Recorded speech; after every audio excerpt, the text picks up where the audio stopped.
Price Lord, ஹல்லேலூயா. ஆண்டவராகிய இயேசு கிறிஸ்துவின் நாமத்தினால உங்களுக்கு அன்பின் வாழ்த்துக்கள்.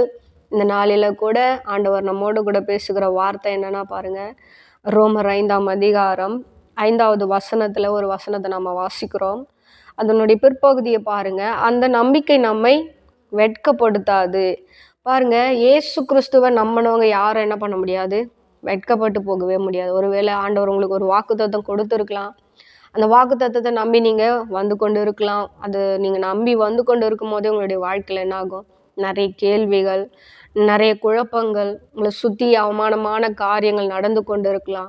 ஆனா அந்த எல்லா காரியத்திலையும் ஆண்டவர் என்ன பண்ணுவாருன்னா, உங்களை பாருங்க, நீங்க வெட்கப்பட்டு போகாதபடிக்கு யாரெல்லாம் உங்களை வந்து அவமானப்படுத்தினாங்களோ, யாருக்கு முன்னாடி எல்லாம் நீங்க தலை குனிஞ்சு இருக்கிறீங்களோ, அப்போ அந்த காரியத்துல எல்லாம் ஆண்டவர் என்ன பண்ணுவாருன்னா உங்களுக்கு ஒரு உயர்வை தருவார், ஒரு மாற்றத்தை தருவார்.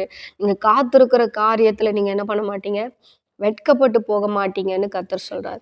அதே போல் பாருங்க, ஆபிரகாம் என்ன பண்ணுறாங்க, காத்திருக்கிறாங்க. அவனுடைய வாழ்க்கையில் அந்த குழந்தை வர வரைக்கும் எவ்வளோ கேள்விகள், எவ்வளோ குழப்பங்கள். ஆகார் வந்துடுறாங்க. ஆனால் அது எல்லாத்துலேயும் பாருங்க, ஏசப்பா என்ன பண்ணுறாருன்னா, அந்த வாக்குத்தத்தம் ஒரு நாள் அது செத்து போகாதபடிக்கு என்ன பண்ணாரு, அவங்க வெட்கப்பட்டு போகாதபடிக்கு ஈசாக்கு என்ன பண்ணாங்க, கொடுத்தாங்க. ஒருவேளை அவங்க வயசானவங்களா இருந்தாங்க, அதுல எல்லாருமே கேட்டு இருப்பாங்க, என்னடா இவன் வந்து காத்துட்டு இருக்கிறானே, கிழவனாயிட்டான், இவனுக்கு எதுக்கு இந்த வயசுல குழந்தை அப்படின்னு சொல்லிட்டு கூட என்ன பண்ணுவாங்க, ஒருவேளை அவங்க ரொம்ப ஏளனமா பேசியிருப்பாங்க.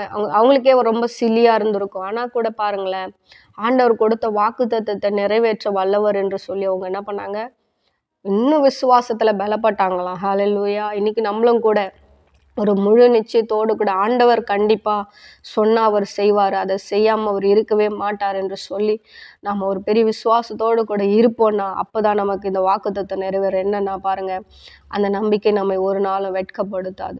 ஸோ நீங்க ஆண்டவருக்காக காத்திருக்கிறீங்களா, கண்டிப்பா ஆண்டவர் உங்களுடைய வாழ்க்கையில என்ன பண்ணுவார், அற்புதங்களை செய்வார்.